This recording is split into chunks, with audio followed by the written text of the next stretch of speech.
Welcome everyone to episode 21 of the draft. This week we'll be talking about the Save Mart 350 at Sonoma.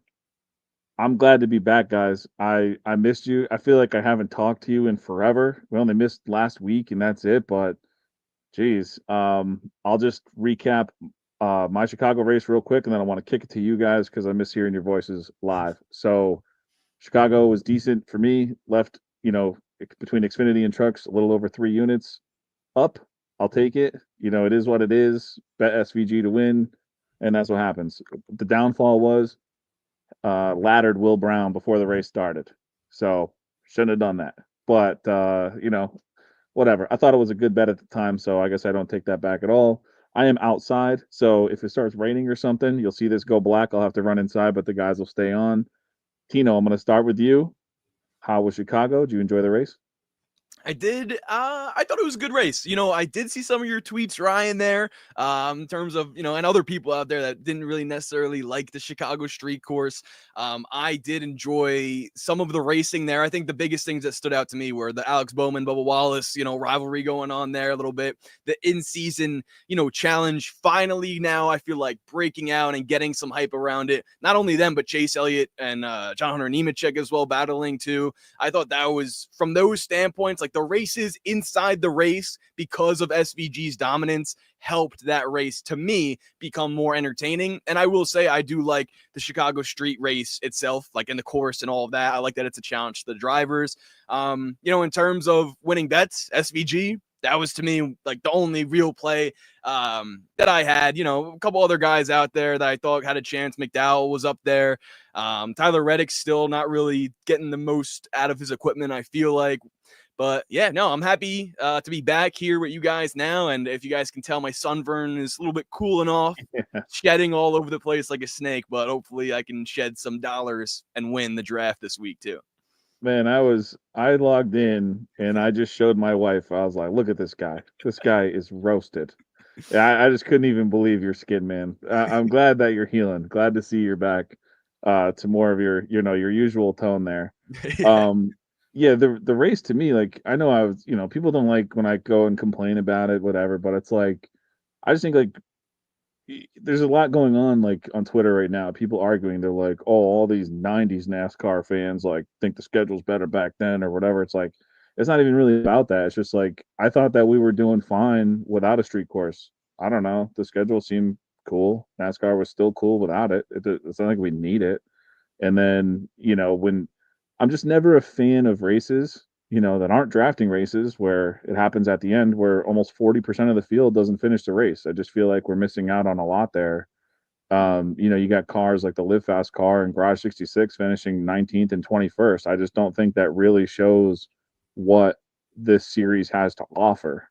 The casual fan tuning in won't know that, but for us, like I just don't think does that really putting our best foot forward? I don't think it is, but you know, whatever. I did think there were some cool battles there, though. Not the ones where people were intentionally wrecking each other, but there were cool battles when SVG was fighting back up to the front and people were really racing hard. So that part of it was cool. So I can see both sides, people voting yes, voting no on the Gluck poll. Kind of is what it is. Phil, how'd you enjoy it? Well, I'll say that from a betting standpoint, so I had SVG plus 210 midweek, and there's some people got him at a better number. It's obvious pick, right? So I felt good about that. I did end up down like 0.7 of a unit. Had some bad breaks, like the Briscoe flat tire. I had McDowell over Larson. He was humming, and then was out of the race. I had Busher over. Now I can't even remember, but Busher hurt me, even though he was a fast car. So, yeah, some tough breaks. First time in a while where I was down on a road course, but it is what it is. The race itself, on my pod, I kind of just said it was like, like I don't mind. And I thought Jeff Gluck said it well when he said it's a commercial for NASCAR, which that's exactly what it is. And so when you can get over that mental hurdle, like, yeah, that's fine. I don't mind them taking a shot and doing that. I think it's cool. Like I've been to Chicago, I've been to that area, and it's sick to think like cars are going through that area. But watching the race, I didn't think that it had momentum. Like it was just like every time you look up, they're under caution. It was like I felt like we never really got going to show the fan that is tuning in because of this commercial what this sport really has. It looks like Brian Twining was at the race. He was saying it was the best atmospheric experience. That's cool. Like, that's great to hear, because to me as a fan watching on TV, like, I couldn't really get into it. And maybe I'm in the minority there, but I was not into it. And also thinking like, damn, it's nerve wracking to think of all the people that showed up. So if they did have a good time and the fans were entertained, then that's good. That's what we want. And we get the hell out of there and move on to Sonoma, and we look back fondly after about a month. So yeah, whether they go back or not, who knows? The SVG situation, I don't see that as a bad thing that he's dominating. Like you said, we had other battles throughout the field. So yeah, I mean, I'm 6 in one hand, half dozen in the other. If they could just get a little bit more momentum going and actually, really race, then I think that track has a lot of high ceilings. But the ending obviously rubbed me the wrong way, but we'll save that for another day or another podcast. Yeah, I think we said it all. That was Chicago. The number one thing I do hear is what you said about Brian. Like, people that were there think it's awesome. People that watch on TV aren't really that excited. It did not help too that the broadcast wasn't great. So, we're coming off those extreme highs of like loving the Prime broadcast, and now we're just kind of, I think, a little bummed out on these. But we'll see if they can get it right moving forward. So we got something to talk about here, because Phil, Sure do. you get on the board here. Yes. You're within one of me. I'm within a half of Tino. This is a tight race now. And shout out to Chris from the Flag Hunting Pod. Absolute dominant win here. Dominant win. And I know he was pumped up to come on the show, pumped up to make these picks, was super pumped that he won. Awesome, awesome, awesome fill in for Chris, for you, Phil. And yeah, congratulations on the win. I was laughing at the pick that Greg did for me, Carson Hocevar, who takes out Will Brown. I think that was I was done 8 laps into the race. But heading into it, I had thought Greg absolutely sniped Will Brown at the end. I thought that was such a sharp pick, but that's cool. You guys, 20 points between Phil and Tino last week. The season-long race is tight. You guys, anything you want to say about how this went down last weekend? I'll comment, since my proxy got the dub. Also, I see Chris in the chat. Chris, if you want to put a little victory shirt on, there we go. What's he say? Phil, I did not have my Blaney shirt on at the Phillies game. I will say that when the notification hit my phone that you guys were live, I did log in during the game, and my wife was like, "What are you doing?" I was like, "I'm commenting. I want to see what Chris is up to." Like, and she's like, "Dude, like, relax. Like, it's a 2-1 game here." But anyway, shout out Chris. Unbelievable job. If you want to take a victory speech here, Chris, type it in and pop it up. But really great draft. And honestly, like, when it was all said and done, I looked at it, I was like, that's perfect. Like, I loved it. And things just shook out the right way. You know what I mean? Like you said, the Hocevar and Brown situation, that could have been ugly if Brown actually brought something. So yeah, I mean, things just really worked out well, and hoping that we can run it back. Awesome. All right, Tino, it was a good draft from you. Felt bad. You were the only regular on the show. Got taken. You had it was 2 guests against 1. It just wasn't fair. The odds weren't in your favor. But all right, let's move it on here. We're gonna jump to the race preview for Sonoma. So Phil, I'll let you take it away. Give a little preview here, and then we're gonna hop right into the draft and get this thing moving. Sure thing. So yeah, I mean, Sonoma, I said on my pod, if anybody's dealing with a little road course fatigue, I think Sonoma is a good track to kind of ease that a little bit. This is an original road course. When they used to come here come to 2 road courses a year, this was one of them. So we've got a lot of history at Sonoma.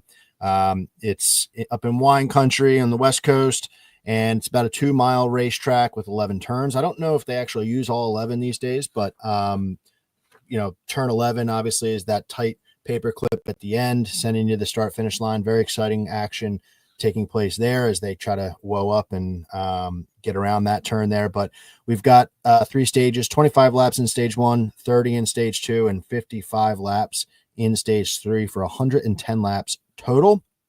The winners, we've been here 35 times in the history of the Cup Series. The winners start on the pole 6 times. Kyle Larson in 2021, he absolutely just dog walked everyone in that race. That was in 21. Winners started inside the top 5 just over 50% of the time and started inside the top 10 just about 3/4 of the time. And as a matter of fact, the last 6 winners have started inside the top 10. And if you're not in a good starting position, doesn't really do you very good here. Outside of the top 20, it's only happened 2 times, and it was back-to-back 2007 and 2008. Kyle Busch was the last one. Manufacturer trends, and I thought this was an interesting one to call out. So Chevy in the next gen has won 2 of the 3. Toyota has won the other one. Going back 6 races, Toyota and Chevy split 3-3. Truex won all 3 of those for Toyota. But if you're going back about, I don't know, 20 years or so, maybe 15 years, Dodge has more wins at Sonoma than Ford does. So just shows you Ford has some good drivers and they get decent finishes, but they have not had just getting over the hump of being in victory lane. So yeah, that's the track stats and the preview here for Sonoma. Nice. Yeah, I think one key thing, I'm sorry, I'm getting eaten alive right now too, so this might have been a bad choice, but I did hear, did you mention that it was repaved before last year's race? No, I didn't mention that, so that's a good call out. I think that's important to note. Just like if you're looking at the Gen 7 races, you know, I think we had one of them where we didn't stop at stage breaks. I don't know if we were still doing that year or not. I thought they like gave up on that halfway through the year, but perhaps that's the thing. And then 2024, though, the only race with this newly paved surface. It's like Josh Berry, Chastain, and someone else tested there. I think probably Truex. So just something to mention. You know, I kind of weigh last year a little bit more because of that. But you know, Sonoma's like one of those racetracks where a lot of the like OG drivers have been coming here for a while, and some of the new guys, you know, might take them a little while to get a hang of this place. Let's jump right into the draft. If anyone is new listening to the show, we're going to draft one driver each from each of the teams you see on the left side of the board here. We're going to do a big 3. That's another pick from Hendrick, Joe Gibbs, or Penske. We're going to do best of the rest, which is a pick from any team that's not listed there, and a wild card pick that can be anyone from any team that you haven't selected yet. We'll use real NASCAR scoring. Whoever wins gets to pick a charity that win the race will donate to. Tino, I have not heard your voice in a while here. So we are going to start out with you, and you are going to lead it off here for 2311. Who is your pick? First pick of the 2025 Sonoma Raceway Draft. Oh man, oh man. This is a guy that we've been sticking with. You know, he's been trying to slowly get better in terms of getting a win, and that's Tyler Reddick. Don't want to stray too far away from the norm in this one. I know they got all the crazy lawsuit stuff coming out these days too, which is wild to see, but gonna stick with him. I think it's a matter of time. He's been getting closer. He's been getting ready to get a win. I think I wouldn't say T54 saying it's an easy choice. I would think that's sort of the mindset when it comes to road courses, and Tyler Reddick, average running position is in the top 5 in road courses in 2025 right now. But Bubba Wallace has also been having strong runs. Like I don't want to just call out Reddick and not sort of give a highlight to what Bubba's been doing on the road courses. Obviously, you know, got wrecked out there at the end, battling out with Alex Bowman, but he was racing a strong race inside the top 10. So going to be Tyler Reddick, but wanted to sort of showcase both drivers here in this one because it could very easily be a track where Bubba gets more points. And he is in a position where with these new winners continuously happening, we could see another one this weekend. He'll be right there. It's such a close bubble battle. That's what I'm really looking forward to seeing as well with the playoffs. Awesome. Yeah, I think I'll jump in and make my pick here too, and then we'll hop right over to Phil. I can't go away from Tyler Reddick here as well. I just don't see any reason not to. You know, when we send this out 20,000 times, he's just a massive favorite over Bubba, and I'm not really looking at Herbst here at all. So we have minus 314 over Bubba in a head-to-head matchup after it simmed 20,000 times. So I got to go with Reddick here. Not really close. He's 8th best in my true performance scores on Win the Race, and he's ran over 50% of his laps inside the top 10 on roads this season. So, and we've had 3 very different road type races. So he's up there. He always shows up faster too. Qualifies really well. So yeah, I expect Reddick to be strong. It's weird because like I don't think any of us really expect him to be like a winner anymore on these, but I do expect him to be strong and way better than his teammates. So give me Reddick here. Phil, what you got? Yeah, I mean, I'm not going to get caught up with trying to be different at this point, and maybe that makes for a bad roster outcome. But Tyler Reddick is the pick.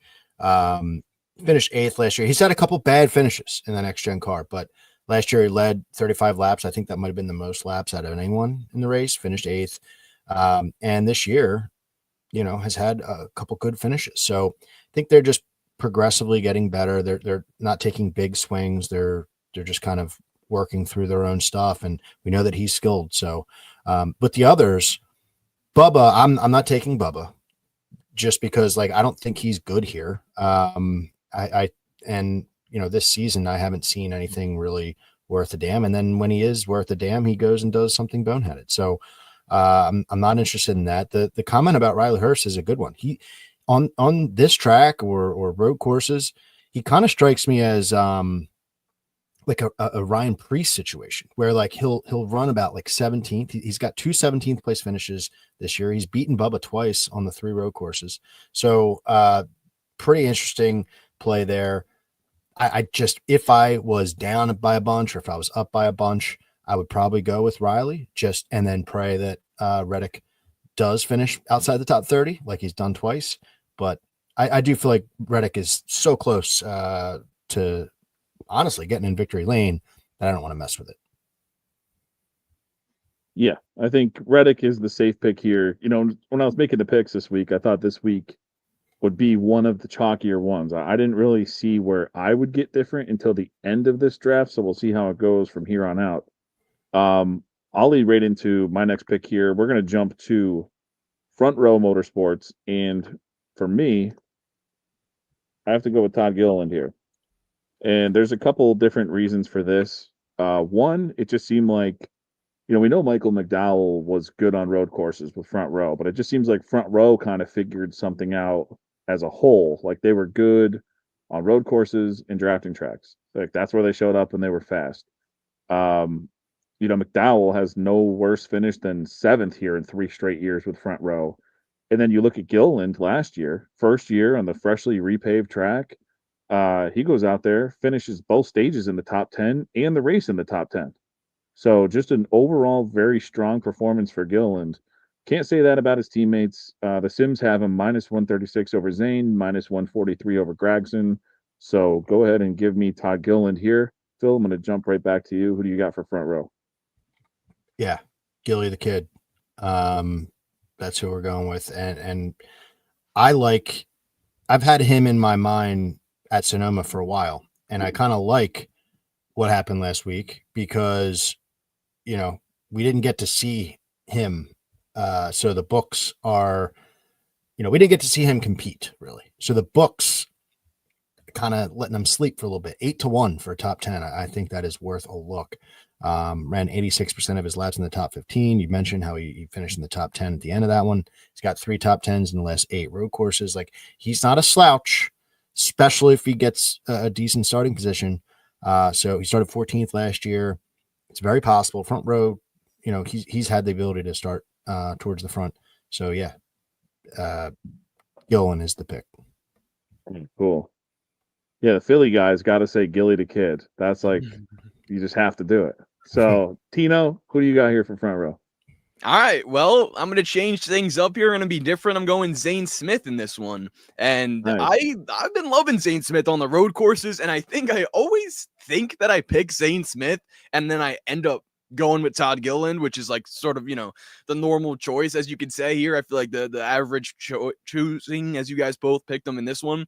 But finished 14th in the Chicago street race. And same thing. Hey, Chris, the guy who won the draft last week in the chat saying Zane is impressing me, stays out of the headlines, doesn't wreck. Look at the finish and seeing Zane sitting 8th to 12th. Seems every damn week. he never pops up in numbers or pops up maybe on the draft board either. But this week he is. I think he deserves it. Finished 16th at Sonoma last year. That's what I'm looking for. Meanwhile, yes, I believe you can see Todd Gilliland in the top 10, but I feel like with him, there's a bigger ability to also wreck. So it's like you're boom or bust. I'm going to try to get the guy right in the middle. And I just got to shout out all the guys in the chat as well. We got a great chat going on here. Shout out to Nimmo. Nimmo's back. Happy to be back watching the show. Been putting in some great comments, so I wanted to highlight him.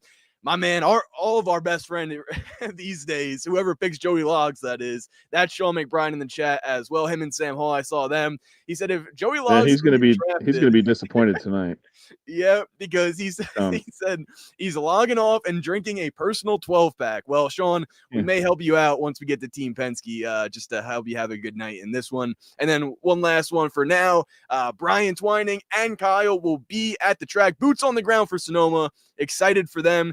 I know Brian was there in Chicago as well, so that was awesome to see. And looking forward to all their stuff they got there. So if you guys aren't following them already, go check them out. Excited to see that from those guys there, but also excited to see Zane Smith get me the dub this week too. Beautiful. I love it. All right, well, let's jump to HMS and Phil. I'm going to jump back to you. A lot of good choices here. Who do you have for Hendrick Motorsports at Sonoma? I'm going with Chase Elliott at Sonoma for Hendrick Motorsports. Chase, to me, I don't know. I might sound like a broken record to folks on the show, but he's just the one you can trust. He's consistent. And when we're talking about beating your teammates or like head-to-head matchups or group bets, like consistency wins. Consistency is, even if you lose, you can feel good about making the bet. And Chase Elliott in the next gen car at Sonoma, he's one of 4 drivers with 100% hit rate finishing in the top 10. He's got an 8th, a 5th, and a 4th. Not only is he in the top 10, but he's on a upward trajectory, getting better finishes as we go. No one else can say that. So yeah, he's just the one you can trust, where, the other guys I can make cases against. Chase Elliott, this season has been great up until last week. Having to start in the back was weird. It was a wonky week for him, finishing, outside the top 10, starting in the back, just, I don't know, not qualifying, weird. So I'm kind of giving him a pass about last week and just looking at the 2 races previous where he was very fast, very good finishes. So to me, it's like, okay, wash your hands of Chicago, take what you did the other 2 races and apply it to a racetrack where you are very good, one of the best as far as consistency. Good stuff. So I think Chase wins this team here. Yeah, I'll jump in then. He was my pick here as well. Chase Elliott, all the reasons you said. What I had written down here, I'll just read since I didn't write it down. So he's finished 7 of 8 races here in his Cup career. 6 of those top 10s, 4 of those top 5s. Led laps in 5 straight Sonoma races. I do the speed read, which drops all of the win the race data. It's like a complete crazy chaos data dump of everything we do before practice and qualifying into one article, and it has him as a podium upside pick. So I've had that thing narrow it down more now too. If you haven't checked it out this week, the tiers are much sharper now. It's harder to get into those elite tiers, and he got in there as one of the guys that could reach the podium this week. So really like Chase Elliott, 3rd best average finish on roads in 2025. Yeah, solid. We're trying to point our way in here, and beat each other. Chase Elliott's the pick. So give me Chase Elliott here. Tino, who do you got? Yep, can't go different here. Definitely do like other Hendrick drivers. We'll get to that in the big 3, so alluding to that. But for now, I'm going to go Chase Elliott just to keep it all the same across the board. Don't have too much to add, but one thing I did want to note is his last 4 races, because this is, I think, the time where we're seeing, and the chat's right on, Big Ross, Chris, Robert all saying it, a couple other Team 54 as well. Kyle Larson slumping, William Byron's not really been himself. And this is a chance where Chase Elliott's kind of back. Like in the past 4 races, when we were at Mexico, finished 3rd, Pocono 5th, 1 at Atlanta, and 16th at Chicago. But that was the 16th, like Phil said, after starting in the back. So to me, that's pretty impressive. Starting 39th, finishing 16th at such a challenging track like we've seen. I think now you go to a track like we've talked about, him being so good at having that success, but he also has momentum finally. Like, I feel like now people are actually kind of looking at him being like, wow, Chase is as fast as the other drivers. Now, the other drivers in this camp are slumping, like we said, but I feel like this is a chance where he can, I actually believe the 9 car can go out and beat the 5 head to head, can beat the 24 straight up. So we'll see if it happens in Sonoma, but I feel like that's going to be interesting to see, because I know Kyle Larson's probably going to want to win this one too, because he's nice at this place as well. Yeah. All right, awesome. Let's let you. We both picked Elliott. You went with it, so let's let you lead off JGR here. I think there's a couple different ways. All three of us could go here, so I'm curious to hear what you say. But Tino, lead it off. Who you got?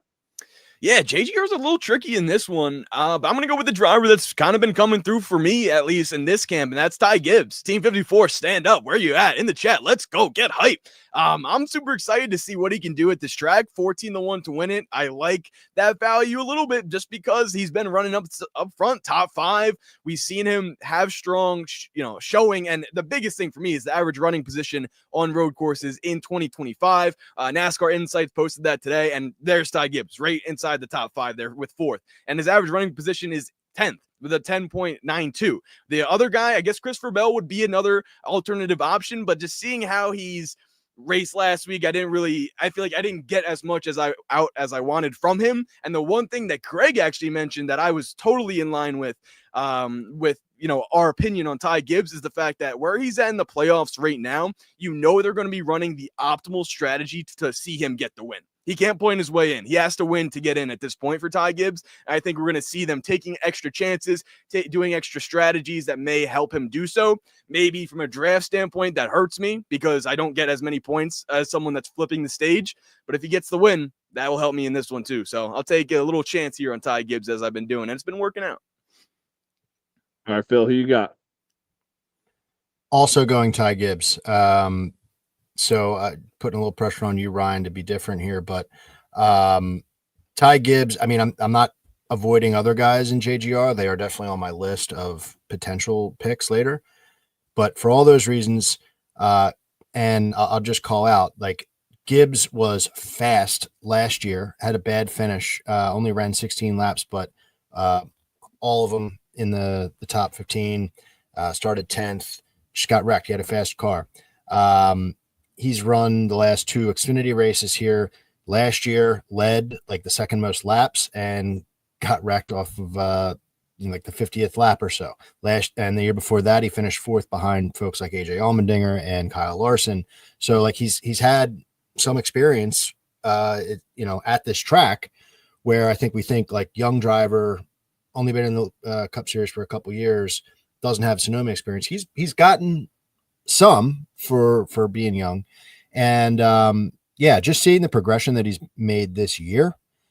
Gotten screwed a couple times, just second place last week. It's just such good momentum to keep it moving forward, and I think they all might be playing for second theoretically with SVG, but he's been a guy over the road course races this year that has had something for SVG, whether it was real or not. So I think Ty Gibbs, and last thing I'll say, I went for too long here doing a repeat pick, but we were talking about Byron, right? I have him on Caesars minus 120 to beat William Byron. I think William Byron is painfully average at Sonoma, and the drought that Chris mentioned is a real thing. The race last week my eyes are fully on Byron because back-to-back bad finishes tells you, like, yeah, this fast is cars a too. Real thing. Fast yeah. cars. So it's minus 120 for Gibbs. I love that matchup because I think Gibbs is going to be fast, race winning possibility, whereas Byron 17th kind of deal. When I inputted all my scores for the Cup Series into Sim FMV so we could sim it, Greg shot me a DM and he goes, "Is Byron right?" And I was like, "Yeah, those numbers are right." Like, I scored it how I always do. I do not like him at all this week. So yeah, good. Totally. I didn't know where you're going with that. Yeah, that's where I'm going. Yeah, he was so low that Greg thought it was wrong. I was like, no, I didn't mess anything up. That's just how he came out. So, and I don't manipulate those at all, like with my mind. It's just like they're just numbers, and it just came out really poor. So Yeah, totally agree there. I'm not going to pick Ty Gibbs here though, and I didn't. It's not because I'm pivoting. I had Christopher Bell written down all day.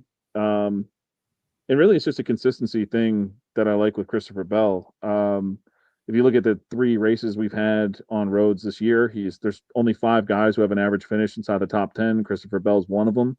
And then you look at how he's done at Sonoma, back to back 9th place finishes here. That's the kind of consistency I'm looking for. It was a super tight race in all of my scores for JGR though. I had Gibbs within a point, or I had him tied with Gibbs, which never happens. Like all the stuff I put in there, and it's to like the decimal. I don't know if I've ever had a tie, and somehow Bell and Gibbs were tied this week. So can't blame me there for picking Gibbs, obviously. And then I had Briscoe within a point and Denny within 2 points. So it's like the tightest team on here. So I could have gone any way here. If I did go another way, I would have been Gibbs with you guys. So kind of cool that you both did that. I'm gonna go with Christopher Bell, and anything can happen. I'll just head right into Penske and give you guys my pick here. For this, I'm going to go with Ryan Blaney. I didn't want to overthink it. He has top 10s in 4 of his 6 races at Sonoma with Penske, including a great run last year. Finished 7th in that race. If we look at roads in 2025, he's better than his teammates in everything I look at. My true performance scores, average running position, average finish. He's just better than both his teammates on roads this year. And I know he got a bad rap because it was either last year or the year before, whatever. He was just kind of dead on all roads. Like he just seemed like they lost it completely.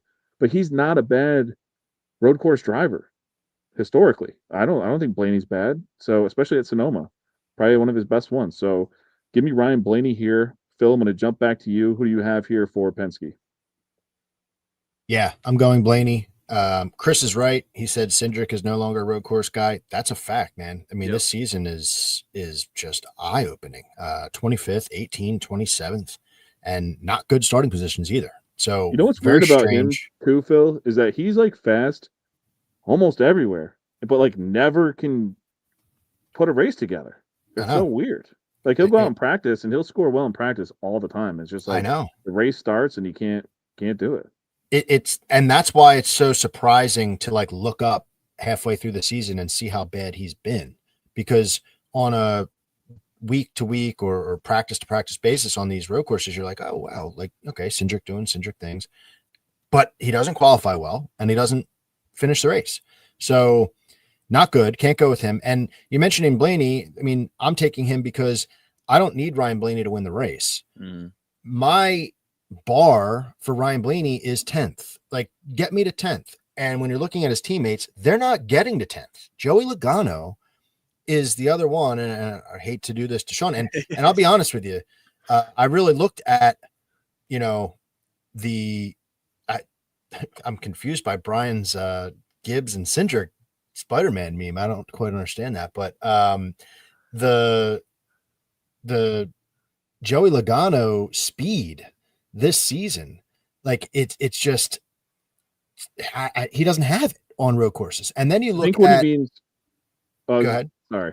I think what he means by that is not necessarily on roads, because Gibbs is actually no, because I guess it's been happening to Gibbs too. Like he'll show up with speed, but he can't get the finishes. It's just Saturday superheroes. Okay, there you go. Can't put a race together. Yeah. Okay. That's funny. But if you look at like speed over the last, 3 races at Sonoma, Logano and Blaney are kind of right near each other, but that's because Blaney had a really rough 2023. Blaney was fast in the other 2 races. So it's kind of like messing with the, speed situation there. The bar for Logano, I mean, you've got to be lucky for him to hit 15th. Like top 15 would be a success for what we've seen. So got to go with Blaney. Awesome. And I think it was before my pick. It was in the last round. I ran out of wine, so I asked my wife, "Will you bring me some?" She brings me the Sonoma. There we go. Wow. Model. There we go. All right. So some Sonoma red. Got to have some good juju going here. Tino, why don't you give the people a winner here at Team Penske? Should we look at Ryan Blaney's top 10 odds too while we got this going? I'll pull him up. pull go him ahead, up, rip off your pick here. So my pick's Ryan Blaney as well, and I'm throwing what Chris said. I'm throwing it back up on the board because I think the biggest and we already talked about it, but Cindric is no longer a road course guy, and that to me is so interesting because whenever I look at Team Penske normally, I'm thinking at a road course, I'm thinking Austin Cindric, and maybe I'll say delusional because Xfinity Series Austin Cindric on road courses was SVG in the Cup Series right now. Like maybe that's a stretch, but you guys get what I'm saying. If you saw him, if not, if people haven't seen him, look up highlights because that to me now is like the biggest what if because he's a Saturday superhero, like Brian said, and we've mentioned in the chat. But Austin Cindric, like, I just don't know what happened. I would think that would transfer over because I know the cars aren't comparable, but it's a road course. Like you're turning left and right, and it's the same ones. And he was dominant there, so dominant in the Xfinity Series. So I don't know. I digress because that's just something that surprised me. Phil, you mentioned getting top tens. Not only has Ryan Blaney continuously done that in the last 10 road course races, his worst finish is 38th. That was due to a wreck, I'm sure. And then 19th, which was, just is what it was. But his average running position on road courses this year is 10th. So you want a guy that can get you a top 10? He's running right there. Ryan Blaney, and Ryan Blaney is top dog in a large margin of everything when it comes to Team Penske now. Oh, and one last thing here. Sean McBride, you are welcome. Go and have yourself that personal 12-pack. No Joey Logano this weekend. I'm in a different state now too. So I've been on sports books all day, but on my phone and not on my computer. So it's making me switch to the different state and log back in and do all this crazy stuff. So plus I don't have a quick 145 on way to- FanDuel. Plus 145 on FanDuel is what I'm seeing right now for Blaney. All right, so we can shop that because that's close. Like we have plus 168 is fair. But after we talked about everything, I think that might be one we throw a flyer on. I'll be talking about a couple a little later on that I'm on as well, that are some plus money top 10. So I think we got some options here, guys. We could maybe take the end of the show and find some bets to make. All right, let's head into the next thing here, big three. So we're gonna make one pick from Hendrick, Joe Gibbs, or Penske. I'll do mine. Mine's quick because I actually had this as my Hendrick pick, but it didn't really matter for doing big three anyways, but I have to go with Kyle Larson here. I know it might seem like a super obvious chalky pick, but why would I go away from the guy who crushed everyone last year? Phil talked about his other race where he just absolutely dominated everyone. I do think that was in the year though where he dominated everyone almost everywhere we went every week. But still, that's because he's really good, can bring a really fast car. What I did say earlier though, first year, go to this track, freshly repaved. He obviously seemed to like it. So I'm going to stick with him. I don't see the Goodyear tire notes on J-Ski or anywhere like that right now. So I don't know if we're running the same tire as last year or not.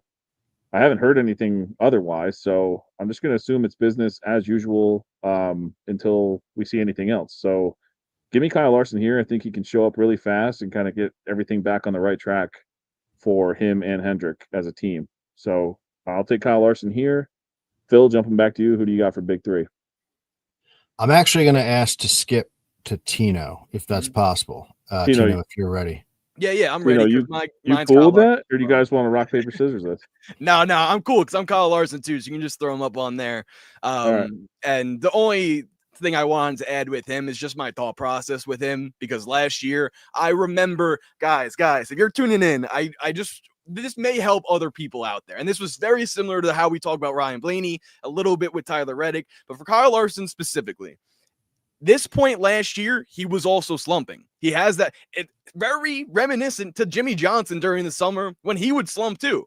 And so to me, last year, I didn't pick Kyle Larson at Sonoma. I didn't pick Kyle Larson at his home track. And he absolutely just maybe not dominated, but won the race. It was him, Truex, Buescher in that one. So to me, I have to go with Kyle Larson here. I know where they're at right now from a consistency standpoint of the team, but when it goes back to Cali, I just feel like this is a moment where we're like, oh, he's slumping. He's not going to win. He hasn't been fast. And then he goes out and wins. And we're like, oh, should have known that. Yeah, I know like the COVID years, we had like the formula or whatever for probably a couple of those starts.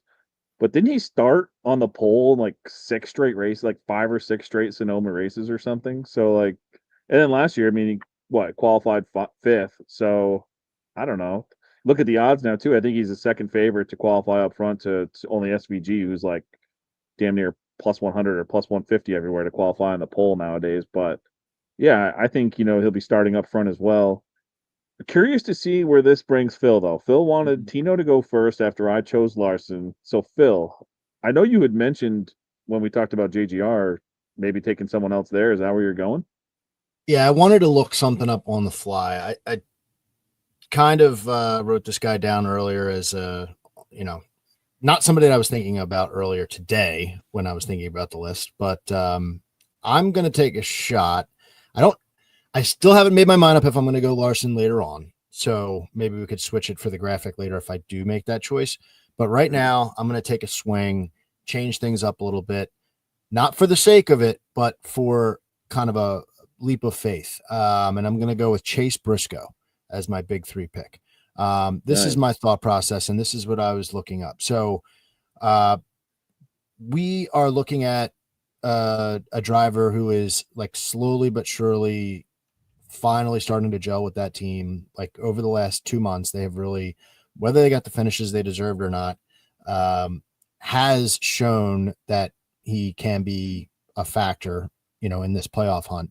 On the road courses this year, started 18th, finished 14th at Coda.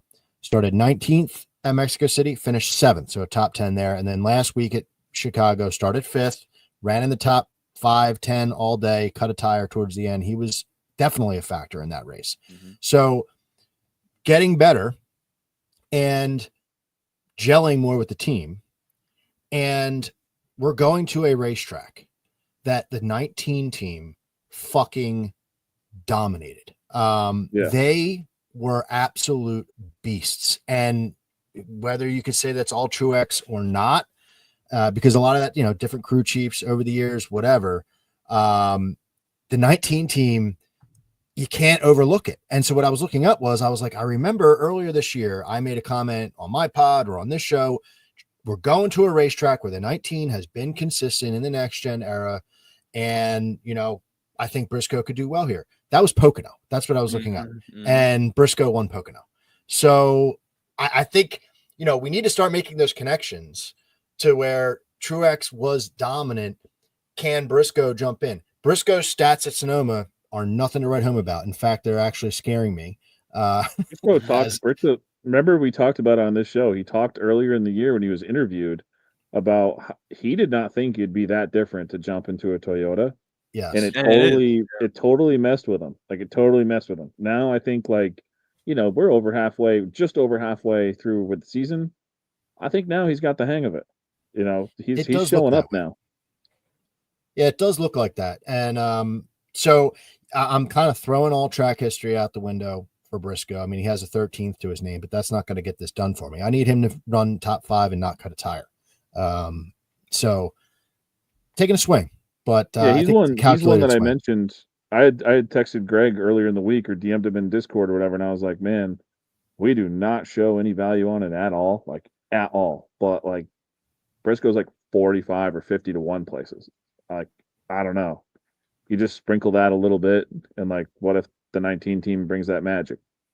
Just something to consider. I don't know. But I'm totally with you there. I mean, that thought was on my mind, sending that to Greg on Tuesday. So, everything you just said makes me want to kind of get off the show and do it. So we'll see what we come up with later. All right, let's head into, love that pick. Let's head into RFK here. Ford team, you had mentioned the Fords earlier. Blaney was really the only guy we liked in the Penske camp. Had a little split there with the front row team. So let's go to RFK here. I kind of think this might be a chalky one. I'm going to go with Chris Buescher. I'll just write my pick in there now. He's the only driver who's 3 for 3 in top 5 finishes here in Gen 7 Sonoma races. So these guys have figured something out. I mean, you don't just do that by accident. So he's showing up fast here. One thing that does concern me a little bit is I do think he's been a little faster on road courses before in the Gen 7 era than he has been this year. But one thing I like about Sonoma is it's maybe one of Brad Keselowski's best road courses. He's pretty consistently finishing top 15 here throughout his career. So, that's the team owner. He brings fast cars here. Buescher has proven that. And he started 3rd, 7th, and 26th in those races. He's finished top 5 in all. So whether he's starting up front or starting in the back, dude's fast. Got to go with Chris Buescher here. Again, but I think it's sneaky. Like, one thing we've seen with RFK is when they bring a fast car and like Brad and Buescher are good somewhere, Priest has brought it too. Mm-hmm. So curious to see what you guys think there. I'm going with Buescher. I thought it was pretty easy, but again, couldn't really argue if you went elsewhere here, unless you went with Brad. This is like the one road course where Brad doesn't spin out like 4,000 times. But go ahead. Let's go, Tino. Oh, all right, sick. Yeah. Well, I'll say this. I really wanted to go with Ryan Priest just as like a tip of the cap because the stuff he's been doing on these road courses to me is very impressive. Like I'll give him that. Like, and the other thing too, to that standpoint, is in the last, I keep mentioning the stats I'm pulling up here in terms of the average running position on road courses, but I think that's huge for what we're doing here in the draft. Ryan Priest is 9th. Like and Chris Buescher's not even in the top 10. Now, I think his thing is he starts all the way in the back, gets his way back into the top 10 from there. I'm going Chris Buescher in this one, but if it wasn't for Chris Buescher having the most top 5s, 3 for 3 in the next gen era, the best average finish here, the best driver rating, the best average running position at Sonoma, and the second best next gen speed rating, I would be going Ryan Priest. But that's why I have to go with Chris Buescher because of all the stats he does have at this track. Yeah. So to me, I just feel like Priest is a guy with how he's racing right now. I'm just very impressed with. So I wanted to highlight him as well in this RFK category. He's a guy where you don't think he's going to be strong on road courses. At least I don't. And he qualifies well and he stays up there. So that's very impressive to me. Yeah, I do think this is one of the tracks where, we can view it as a unique track. And so, like, when guys, it almost doesn't matter what form they're in. It's like SVG going to a road course or street course. It's what he does. So like he can run 28th all day on an oval the week before, show up to a street course and beat the shit out of everybody. This track is unique. Like Martinsville is unique. There's no other track like it. We see this, pretty much the same guys do a great job at Martinsville every time we go there. Bristol, places like that. Sonoma's kind of like that. So when you see a guy like Buescher show up and just 3 out of 3 top 5s here, like I just think he's figured it out. He likes it, sees everything, sees the turns well. Just something about it. So I think that's worth noting. Phil, let's jump to you. Who do you have for RFK here? Chris Buescher is the pick for me. I don't hate the Priest talk, but I'm taking a swing on Briscoe in the big 3, so I can't take a swing on Priest. And I think it's a little bit different. Like the road courses we've seen so far this year, I can get behind taking Priest because it's, less data. But for Buescher, he is just the man at this track, as you guys both have highlighted. So, and Kyle just said a little bit ago, top 5, Chris Buescher's his favorite play. I'm seeing plus 225 on Caesars, and that's well beyond fair, according to some other books. So, yeah, Chris Buescher for sure is my pick. Yeah, we have 167 is fair on Win the Race. Greg put in Discord top 5 bet on 365. I can't be quoted on this, but I thought it was around like 250 or 260 or something is where he got that one and posted that for everybody. So just a great bet there. Yeah, I have Buescher. A lot of us on Win the Race have Buescher to win at either 16-1 or 18-1 when he opened. He's a guy that, it's hard to bet against SVG just with the way he's been. Like, we know that.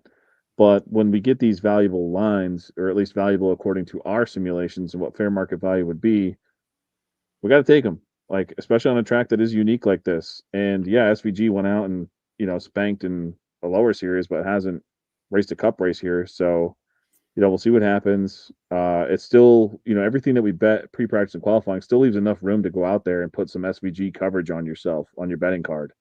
So just keep that in mind.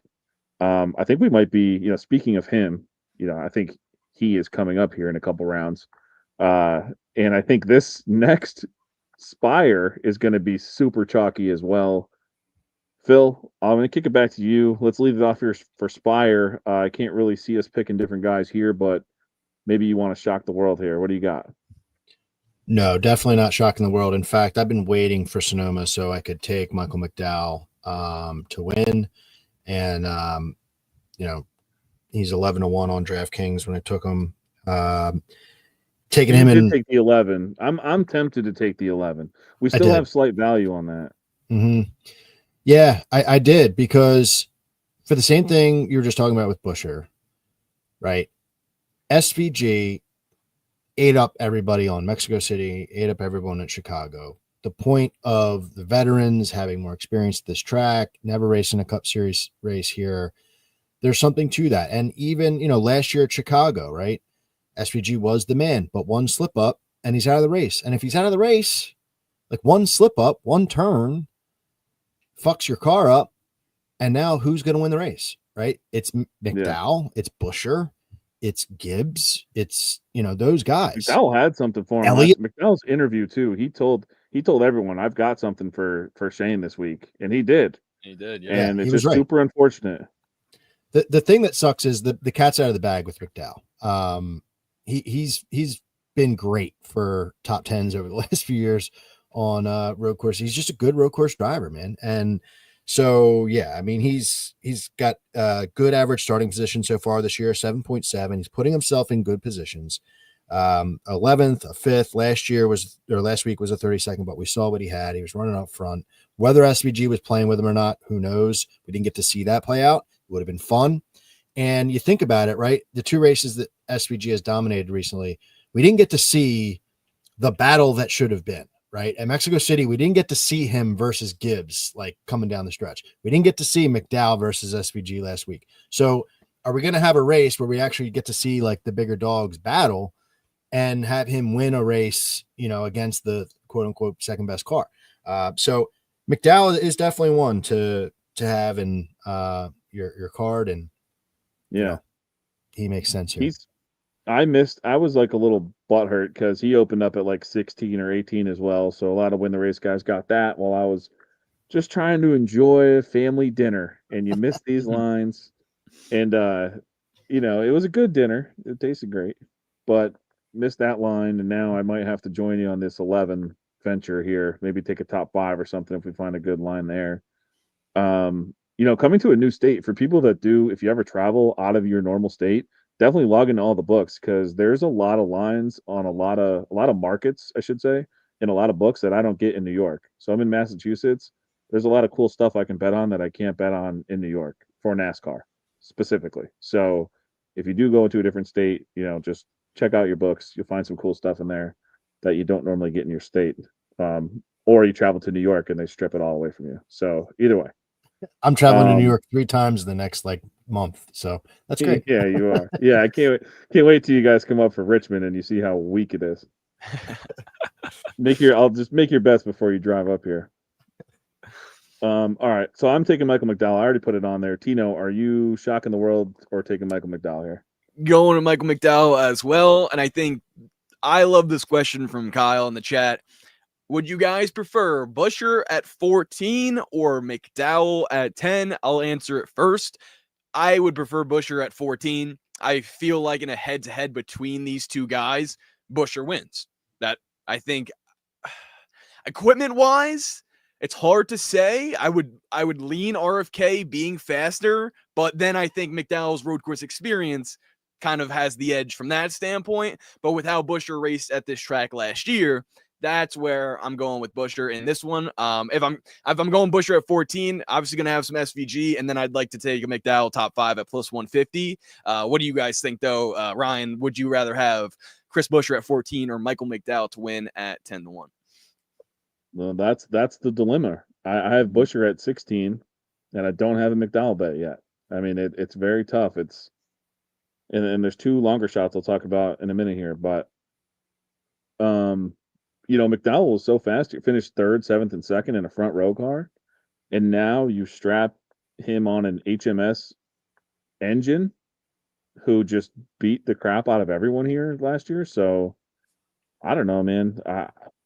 I'm like, as we talk more and more about it, and as the show goes on, I knew this was going to happen. I just totally regret not having any money on Michael McDowell right now, and I really want it. The problem is like with SVG in a race and what he's been doing, even if SVG wasn't the best in practice, and even if he qualifies fifth, he's still going to be the favorite. So how how low does this McDowell at 10 go? Say McDowell's the best in practice and qualifies on the pole. He's not 150 like SVG. Is he like 5-1, 6-1, something like that? And like at that point, I'd rather have that as my coverage. And I'd rather take a 4 or 5-1 McDowell and put a little more on it, and that'd be my coverage on the bets that I have right now. So I think I'm just gonna wait on McDowell and see what happens. I would have taken it when I had, when we had the great value at 16 or 18-1 or whatever you opened at. I would have taken that, but 10-1, I think I'd rather wait. What do you think, Phil? Well, for me, it comes down to that stat that I called out in the preview, which is just Ford winning the race just doesn't happen. And Chevy has been so good. So now he's leaving Ford, coming to Chevy. I think that puts him in a better position to actually be the one to win the race. Like they are both going to be fast. They are both going to be fast. But when you're putting two drivers up, who's going to have a better chance to actually win the race? I'm going to side with the Chevy pretty much because it's a Chevy. Well, here's the other thing too. McDowell has to win. Buescher can technically take points. Yes. True, but I feel like he's in the same mentality right now because of what happened last year with Buescher too, right? He didn't make playoffs. And with all these new winners we're seeing, I feel like you're right, but I just feel like we're in the same boat. No, you're right. Yeah, because that's the thing. Like you could also take points, then you go out there and see McDowell win, and you're like, oh shit, that's another new winner. Now there's only 3 spots left or 4 spots left or whatever it is. So you're screwed. Or potentially screwed. I like what Brian said here too, that McDowell told him he had more for SVG after qualifying, and he proved it in Chicago, which is true. Beat him on the restart, led the race. He's excited to chat with him before practice this week. Brian, let us know what he says, please. Yeah. And if you guys aren't following Brian and those guys over there, do so, because it's going to be really important. And Brian asked some great questions too. So I'm excited to really see like what McDowell's thinking. Like, does he think he's got the car or the chance to beat? This is going to be a great matchup. I'm really I was excited for Sonoma initially, but now having Buescher needing to win, McDowell needing to win, SVG trying to dominate, and the Hendrick cars, I'm really excited for this race this weekend. Yeah, I think it's going to be a lot of fun. I don't think, we'll see what we saw last week. Like, I don't think this race is going to start and you just have an 8 or 9 car pile up to start the race. I think we're going to just see a race, and I'm kind of excited for that. So, all right, we get to the best of the rest. Now, there's no reason really for anyone to fade SVG, I don't think. So, do we just have a consensus here that I do. Shane Van Gisbergen is the pick across the board? Yes. Okay. That didn't work how I thought it would. All right, I'll type these in, and then we can. Does anyone want to, Tino? You want to just talk about them a little bit? I mean, there's really not much we can say about them. Oh yeah. Oh well, my funniest comment I think is just looking at this average running position on road courses in 2025. I've used this to help me with the Ty Gibbs pick. Briscoe sits 7th, and Phil was talking about him. We talked about Priest and Blaney. Well, who's number 1? It's SVG. His average running position on road courses this year is a 3.3.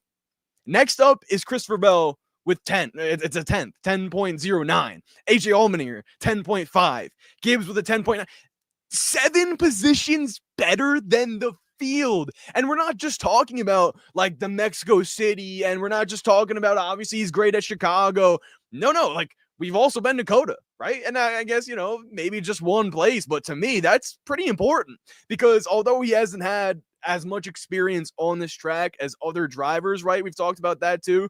I think that is going to be important. I don't think he's going to be as dominant. Now, I'll say that. I don't think SVG is going to blow the field away this weekend, but that just means he's going to be racing within first to third. You know what I mean? That just means people have a chance to pass him. Where in Chicago and Mexico, it didn't look like that was the case. So, yeah, I think if that's the biggest thing you want to note, it's SVG.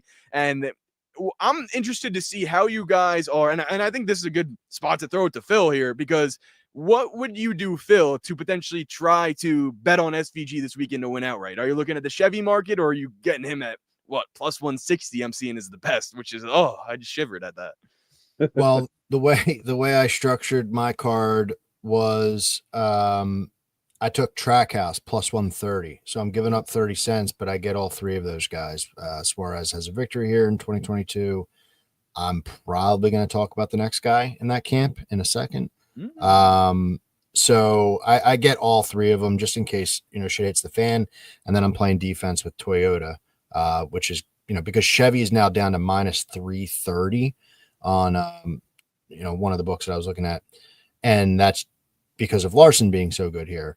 So the other two are just astronomical compared to what they usually are. So I took Toyota based off of the guys we've discussed to play defense, and then McDowell. So that's my kind of outright. I'm getting a good chunk of guys there. Obviously, unit allocation is important, but yeah, I went with Trackhouse as a team, which worked out for me in Mexico City. Nice. Yeah, it's always good to look at alternate ways to get these guys like that. I mean, he's gotten so good now that you can't even take even car number or something like that. Like, those are all just smoked out beyond belief. So you got to start thinking outside the box a little bit. I think that say you got some bets on some longer shots that are all going to win you, what, 7, 8 units, something like that. Say, just as an example, those probably didn't cost you that much. You probably spent 1 or 2 units. So you could spend 2 or 3 units on some SVG coverage, whether it's Trackhouse, whether it's SVG. If he's 160 and that's the best number, and you can get all of Trackhouse for 130, then yeah, I would take all of Trackhouse for 130 as well. So just something to keep in mind. SVG, so you mentioned that one stat about his average running position. Yeah. I thought it was funny too, because if you go into the True Performance Lab on Win the Race and you look at the incident adjusted speed that Greg does, or you can go onto Loop Edge, wherever we have it. On the 3 road races this year, he's 1.32 above, average. And the next best guy is 0.66. So he's doubled that. Pretty insane. When you look at it in the actual chart itself, you're just like, man, it's not even close. He's 1.32. The next guy's 0.66, 0.62, 0.6, 0.6, 0.56, 0.55. Everyone's together except him, who's just miles and miles ahead of everybody. So super weird. Dude just gets it. He actually called it a holiday in an interview. Yeah. This is just a vacation for him. It's just like these tracks he's so good at, he just calls them a holiday. That's insane. Great. He's a strange guy. Yeah. I mean, his interviews are weird. Yeah. I don't know. So we got to pick SVG here. We're on the board there. I think we know where he's going to finish because the 3 races so far this year, he has finished where he started, exact spot, all 3 times. And then his only time at Sonoma in Xfinity, he started on the pole, won the race. So if he's starting second, somebody else is going to win the race if you go off of that. All right, I'm going to go ahead. So we're going to jump to the wild card round here. And I'm going to type in who I think Phil's taking. Oh. And you just correct me if I'm wrong. Okay, yeah. You want me to go first? Yeah. Yeah, you go first.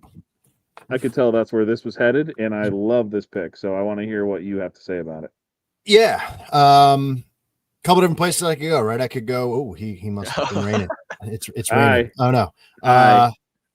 So I could go with Larson, I could go with Bell, which would probably make more sense, but I'm going with the more consistent guy on Sonoma, which is Ross Chastain. Who did you just mention? I said I could have gone Larson, I could have gone Bell. Okay. Could have gone, like AJ Allmendinger, but AJ stats don't do it for me here. I keep saying on my pod, AJ season is Watkins Glen and the Roval. But Chastain, he's one of those 4 drivers, 3 for 3 top 10s at Sonoma in the next gen seasons. He's got 10.3 average starting position. So again, another guy who sets himself up for success here. And he's had some decent starts this season on road courses.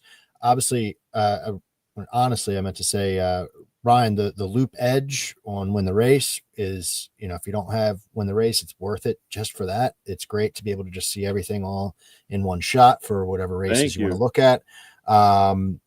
Starting 9th, 3rd, and 22nd on road courses this year, and that 22nd place finish or starting position last week got him a top 10. He's just hovering around top 10 pretty much, all the tracks that we've gone to. And he's 12th, 16th, 10th. Like he's right there. Now that might hurt me. Maybe my bar is a little bit too low, but I just want somebody who I can trust. Whereas some of these other guys that are out there have potential to blow up and have bad finishes. So Chastain hasn't done that at this track. He's got 5 starts here in his career, 4 top 10s, 1 top 5. So just very consistent. And so that's where we're going to go here with the wild card. Again, both his teammates, obviously SVG on a roll. Suarez has a victory here. I know Suarez is just a lame duck driver, but he's still the glimmer of hope at this track for him. So yeah, I just want to be going with someone that I can trust. All right. I had a 1A and a 1B here. He was my 1B. He's someone that I bet to win this race at 35-1 earlier this week. Yeah, I don't know. I'm totally with the Chastain pick there. I absolutely love it. I'm glad that he's on our board here on the draft because I think people should really be paying attention to that. Tino, I had the lowest score last week thanks to the host of our Will Brown disaster. So I'm taking full advantage of being able to go last year, these new rules that we've created. Tino, I'm a little worried because I know who I picked here, and you love this guy. So Yeah. I'm curious to see who you're going to pick here. Who do you got for your wild card? Well, it's actually really funny because I felt like I definitely had a driver in my mind. I'll say his name. This is not who I'm picking, but this was someone my wild card is wild in my head. It's just going, who is it going to be? So John Hunter Nemechek stood out to me, not picking him, but I do love the way he's been racing recently. Bracket challenge, I think he's going to win it all. Ty Dillon's been great too. Definitely not picking Ty Dillon. Ryan Preece was out there. I mentioned him. I was thinking about going in that direction. Then I was going AJ Allmendinger because I was like, man, I just keep thinking about all these different guys. And Allmendinger, like Phil said, just doesn't have the stats here. So I'm looking for drivers that do. And man, when I'm looking for wild cards and drivers that could really just, rowdy things up, it's No. gonna have to be Kyle Busch. Come on, the most Dude. picked wild card pick of all time on the draft. Put him in there, and he's gonna get the win this weekend. Probably not gonna get the win this weekend, but let me rattle off his last finishes here. 12th, okay, whatever. Started 29 in that race last year. A second. We're not gonna talk about the 30th before that. 5th, 2nd, 5th, 5th, 7th, 1st. That's what I like. A track where Kyle Busch can go to, feel confident at, and it's always Kyle Busch, as Kyle is saying, and Team 54 saying it. Channy knew it too. He threw him out there as well. If Kyle Busch, doesn't make any mistakes, he can get it done. And that's the funny thing too, is Kyle Busch does make mistakes consistently throughout the stages. Last week I'm watching it and I'm like, man, my Kyle Busch wildcard pick once again is coming on strong, and he spins out just as I'm saying that. But rebounds, top 5. That's exactly what I need, and I'm really looking forward to getting the win. Oh, Ryan, you're picking him too. I couldn't wait to. I was waiting till you noticed that. I just did, but hey, great pick. That's awesome. Great pick. Yeah, he's another one that I bet 35-1 to win this race. All the reasons you just said. I just think that, so let's just start at the beginning.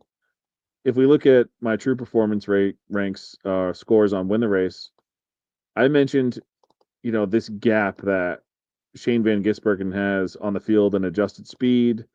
True performance, he has the same type gap, a 9-point gap, which is just absurd. But second place in both true performance and incident adjusted speed, Kyle Busch sitting in second place in both categories. He's just there, man. And then it's like you get to a track where we said Sonoma is a unique track. You just got to kind of know your way around here. This dude knows his way around here. And last year, like, yeah, he qualified in the back, bad run, but ended up finishing 12th. His teammate, 83, qualified 16th in that race. So they had some speed there, just a bad qualifying lap from Kyle Busch. He's qualified 8th, 11th, and 6th on the road courses this year. So I expect him to be qualifying much better than he did in that, first year of the repave at Sonoma. And he's fast on these tracks. Another good finish last week. I mean, man, it's tough to go against him this week, especially when these true performance scores I've gone with for the last 3 or 4 years I've been doing them. They've always kind of led me to the right track, and they've also picked some really oddball Kyle Busch winners. So I got to stick with that here. So we just talked about Chastain too. Him and Kyle Busch were both plus 120 for a top 10. So I bet both of those and put those in Discord. Phil, did you take either of those? So I have both of those guys on Caesars at plus 110. So I'm not as quick as you guys are before you move the lines, but I have both of those, and I'm a little disappointed now. I have to cheer for Kyle Busch or cheer against Kyle Busch for the draft because I have that bet on him for a top 10. For all those reasons, it makes a lot of sense. Let me just say this completely off the beaten trail, not data related. I think you need to pay attention. If you're into Kyle Busch this week, you need to pay attention to Sam Bush's Instagram. All right. Because 2022, I was following her and I was just in Sonoma and Napa. All right. I remember midweek leading up to Sonoma, following them, going winery to winery. And I'm thinking to myself, what the fuck, dude? Like you've got like practice qualifying like in 36 hours. Like, why are you just like going to 6 wineries in this, today? How did he do that year? Dog shit. And then the last 2 years I was following and I was like, what's Sam up to? And they went the Monday after. So to do like the pictures and shit like that at a winery. Maybe she posted it, maybe she waited it, but it's very meta. But just throwing that out there. So if I'm seeing Sam Bush posted on like Thursday with her and Kyle and friends getting after it, I'm gonna be abort, like get off of this because that's just horrible news for me, not only for the bet but because I'm never going to go to her Instagram or whatever to look at anything. I just know I'm not gonna. Yeah, terrible news. There's that. Hey, good content. I'll be there. I'll be tuned in. Yeah, nice. So anyway, I just thought that was funny to call that out, but yeah, no, that's good stuff. Into Kyle, I'm upset to cheer against him in the draft, but I think it makes sense. I'm gonna say goodnight and I love you to my wife. Hold on 1 second, you guys. He should. Yeah, I mean, we were a little bit different in this draft, but I think it's just different enough, so it'll be fun to kind of easier to keep track of who we need. Like I need Briscoe and Chastain. Mm-hmm. You need Zane Smith, Tino, and I guess I thought this would be one of the chalkier ones of all time, but we actually were a little different there. I guess our leverage now, Phil, is that we know Tino's always picking Kyle Busch for the wild card, so we can just like plan on that. This whole order thing that we have doesn't even matter because we already know who he's taking. Exactly. Yeah. Perfect. I mean, he just comes through. He's the best wild to me right now. If we look at all, this is another thing. We should do some. I'm gonna do some stats like on our like best of the rest and wild card picks and who's performed the best, like most consistently out of those. And right now, like obviously, I have the biggest sample size with Kyle Busch, but I mean, he has been he's. Honestly, I would say he's the best of the rest at this point. Like we got SVG, so I can't say that specifically, but like in this sort of category, he's been the guy getting the most points. And well, since I'm talking, I do want to bring up Brian's comment here of the car number to win over 24.5 at minus 120. Market is live. You get Reddick, Gibbs, Bowman, McDowell, SVG. Love that call out from Brian, and yeah, just wanted to know what you guys thought about that as well, because I thought that is, I mean, a really good bang for your buck when it comes to that sort of stuff. Yeah, that is we have those odds on win the race now. That's something that we added. Let me just try to find it while you guys that up. Yeah, let me know what you think here. It's hard without my two screens here. I gotta minimize stuff and go to a different tab here. I am about to bet that right now if I can, but I don't have access What to was it Superbook. over? What was it over? What number? Hold on, let me pull it back. 24 and a half. Yep, 24 and a half. On Sportsbook, I believe he said. Yeah, see, we don't like it. Oh. Wow, Well, really? plus 116. So we have. I mean, those drivers, that's a hell of a group to have. Yeah. But yeah, good conversation. Superbook, yeah, that's tough. They took their stuff all away from the various states, so can't bet it. Another one he mentioned was Busher Top 5, which we all talked about as well during the show that we love. That's at plus 200 on ESPN. Great number there, I'd say. I was looking at him on the Action Network here right now just to sort of, see what the best lines were. I saw plus 150 at, whenever I checked just before. So plus 200, love that. And then another one Brian said was Austin Dillon. This is our guy, Phil, or at least last year he was and wasn't. 10-1.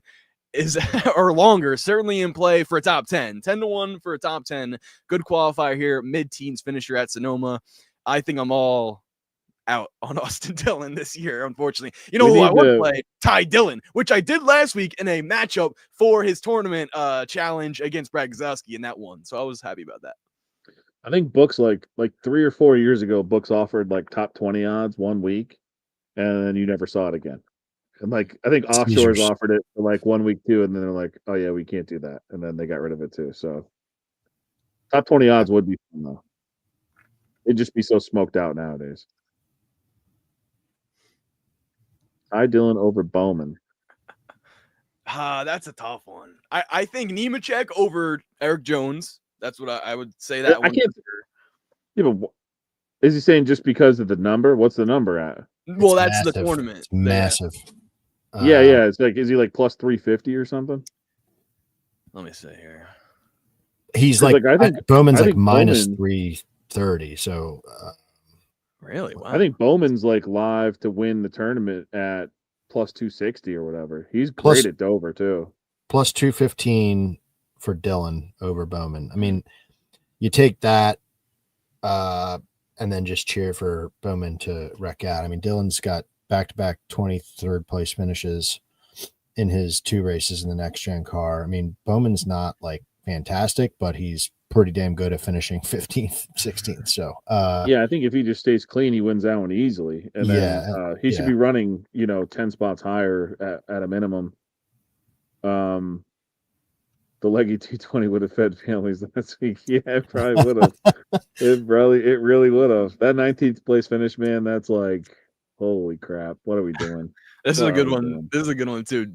Ty Dillon's opponent hasn't finished stage 1 for the in-season tournament yet. Wow. Cinderella story. Yeah. Now that's that what would be fun. About this. This is like for real. I saw a lot of this. Real quick about this in-season tournament. A lot of people mad that it started with Atlanta, which is understandable because you get a lot of craziness, but that's how it works. Like that's the NCAA tournament is exactly that. You see the Cinderella stories, like Phil just said. You see, these underdog wins that no one would expect. So yeah, you see a big wreck at Atlanta, ruins everyone's bracket. Literally no perfect brackets left, but I'm still for it. And I love these matchups. Ryan Preece, let's do speed round. Ryan Preece over Tyler Reddick, and no odds really, just picks. Who would you take in this one, Ryan Preece or Tyler Reddick?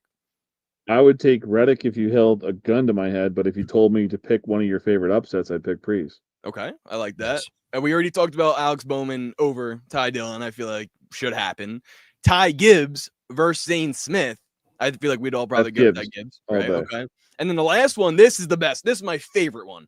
John Hunter Nemechek versus teammate Eric Jones. I'm leaning John Hunter based off of how he's been doing on the road courses. Let's dive in, shall we? Let's see. Let's do it. Who's the favorite in that? Nemechek. Nemechek. Minus 165. Eric Jones is plus 120. All right, so I'll just start with the basics here. I have Nemechek barely above him in true performance, but way above him in average finish. So he's getting a lot of lucky finishes here. Or at least just one lucky average finish that raised him way up. Wasn't that at Mexico? You had a very Um, lucky high finish there or something. with Priest, you're saying? Yes. No, with Oh, Nemechek.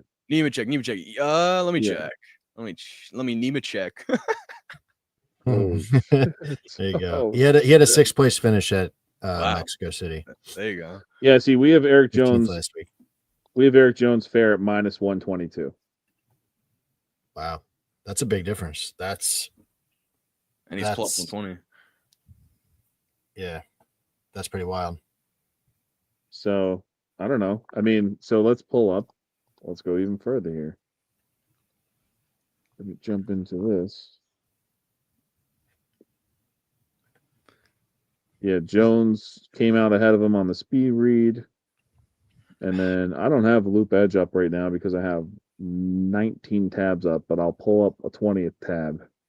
Kyle likes Zane Smith plus 220 against Gibbs. So here's my thing. Everyone, like how we did us, I asked you guys the picks. If we're going an underdog, you did mention Ryan Priest, but in all the picks that we have thus far, I just did it. I'm looking at DraftKings, just put it in a parlay, why not? Plus 292, which to me, that's something I'd throw just for fun, like with all these matchups. But the frustrating part about this right now, they're all the favorites. So it's like obviously we would think they would win because they should, but now it's like I One of don't those think dogs is all going to favorites. win. Yeah, exactly. So one of the underdogs is going to win. Who's it going to be? I mean, like you said, Ryan Priest is a good one, but I'm not going to lie. We've talked a lot about Ty Gibbs. I have him on my board. I want him to do well, but if he's a little over aggressive and Zane Smith is just even keeled throughout the whole thing, plus 225, Zane Smith over Ty Gibbs at minus 330, that could be, I mean, you just picked that right there. You go from plus 292 to plus 877 for this, 4-pick parlay we got here. Yeah, Reddick and Gibbs are the most vulnerable because Reddick has multiple finishes outside the top 30, 35th and 33rd in the next gen car. And Gibbs also is kind of a victim of, bad circumstances and hasn't had a great finish here in the Cup car. So like it can be done against those two. That's the thing. So yeah, it would be quite a little parlay if you put the underdogs together. Brian also saying, can we talk about how SVG is on the cusp of tying the most wins this season and having a path to the round of 8, possibly without even winning the oval? Yeah, I mean, I think that's why he's in the car. Like that's why he's doing. I just think a lot of people may not like that, which is fair, but I do. I think it's awesome to see. Like no one's ever tried that. Oh, I guess maybe they have, right? Juan Pablo Montoya, Marcos Ambrose, but that's the old system was not the way it is now. So to see these, him dominate in this aspect is awesome. Chris also saying Eric Jones was confident on actions detrimental as long as he could make it to Indy, but didn't love the next 2 weeks. Okay. Which is interesting. I feel like he'd be a decent Dover guy. And then Team 54, this is big. This is why we love him in the chat. Gabe Hart on the box. His aggressive tendencies have been tempered. I've heard it on the radio. Something they're working on. All right. Honestly, I'll take your word for it. And I'll change my parlay. And I'm going to go with Ryan Priest beating Tyler Reddick. I think that if I'm going to have to pick an underdog, I think it may be that one for me. Because I'm believing Team 54. But don't make me regret it. So I pulled up look at this shitbox matchup. There's their road finishes this year. A lot of purple. Yeah, it's a lot of purple. There's the one lucky finish though. Terrible true performance there. Yeah, they just flip a coin for that one. But Nemechek's 3-0 against him, it looks like, if I'm reading that correctly. 3-0 head to head. Yeah. Yeah. I mean, he is. And if you look too, he's ran, top 10 more. It's like somehow he finds his track position. Which again, maybe he's just better at strategy. Who knows? Eric Jones for a long time in Gen 7 was a joke on road courses. So yeah, he's improved. I don't know what we have. I'd have to look way further into it to see what we have where Eric Jones would be minus 120 or whatever I said over him. But that's where we're at. I don't know. Looking at that, like that's why I just don't even. That's why I didn't even know what the odds were. So I just can't bet on those two racing against each other. Yeah, and they're gonna be very similar setup. Like I feel like they're always racing around each other, like similar how we see the RFK guys racing, 15th, 16th, or whatever. I feel like Legacy's been the same in that department. All right, we'll wrap it up here. Thank you guys for all the comments. I'll mention that we had a little extended betting talk at the end of this episode here, and appreciate everyone tuning in. Comments again, we're hundreds of comments on here. It's freaking nuts. Really appreciate that. It makes the show way more fun. We can talk about different things that we haven't thought of. Just brings all this cool stuff into play. Thank you guys very much. Really appreciate it. Tino, why don't you let everyone know where they can find your great content? Yes, sir. So you guys can follow me at Tino PATTIGNO across all social medias. Be getting some funny content out this week and some other exciting stuff for Sonoma. I'm excited with that on Tubi, Sirius XM NASCAR radio channel on there. That's been fun. You can find me Friday mornings there. Maybe with the Nuke the House guys as well sometimes. So tune in there. Even if I'm not on there, they do great stuff. And since I'm talking, I gotta shout out the chat, like Ryan said, but each and every person: Kyle, Chris, Brian, Team 54, Austin G hopping in, Big Ross, Channy 22. Appreciate all you guys that have come in here with the good questions or comments or just betting insights. That Robert was here, Chris, I mentioned Sean McBride, Sam Hall, Brian as well. Brian will be there, and Sonoma, same thing with Kyle. So tune into their content. That'll be awesome to see. And just everyone that's been in the chat here tonight, it's been awesome to talk with you guys. That's one of my favorite parts. Nimmo was here again. And yeah, if I missed you guys, comment now so I can get you. I'm trying to scroll through the whole chat. So many people. And that's one of the best parts about doing this show with you guys each week. I love doing it. So yeah, continue to tune in to everything we got going on. Appreciate it, fellas. Thanks, Tino. I'm glad to see that your skin is recovering. You did great tonight. It didn't affect your brain too much. Not too much. No, not too much. And so, one thing that's cool about the Win the Race Discord is that we have guys like Brian in there, Kyle in there. Like, these guys are in the garage. Like, they're talking to drivers. You get some insight there. So I'll just mention it here. Quick plug: 40% off. It's $30 a month through the rest of the year. All the stuff that we talk about on the show, 95% of it, all on Win the Race here. That's what we have. It's what we do all day long, every day. Yeah, I don't know. We're working on this thing all the time, just trying to make it better for everyone so we can win some bets and have some fun. Even if you want to just geek out in the stats, do whatever you got to do.